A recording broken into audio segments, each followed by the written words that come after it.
Drama serial बस तेरा साथ हो के नेक्स्ट एपिसोड में अंसा जो कुछ भी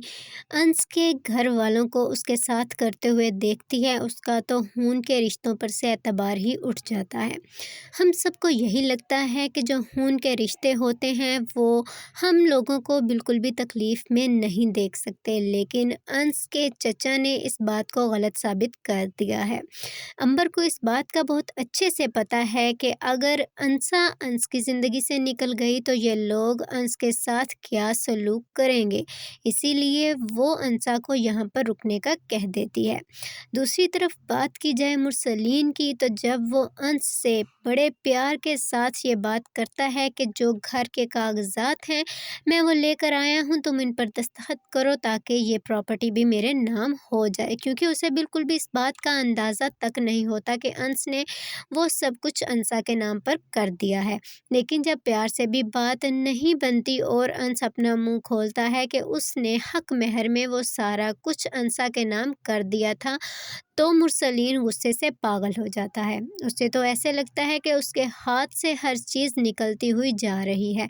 तभी वो बहुत बुरे तरीके से अंश को पीटना शुरू कर देता है। तभी बीच में अंसा आ जाती है और वो कहती है कि ये मेरा घर है, मेरे शौहर ने मेरे नाम किया है और अब इस पर मेरा हक है, और खबरदार अगर तुम लोगों ने मेरे शौहर को हाथ लगाने की कोशिश भी की तो।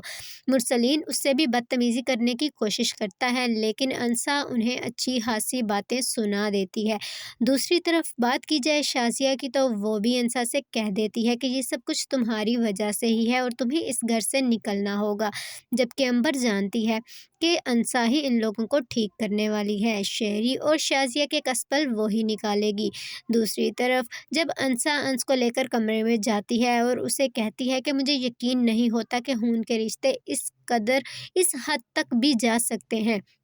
तुम कितने बुज़दिल इंसान हो, मैं तुम्हारी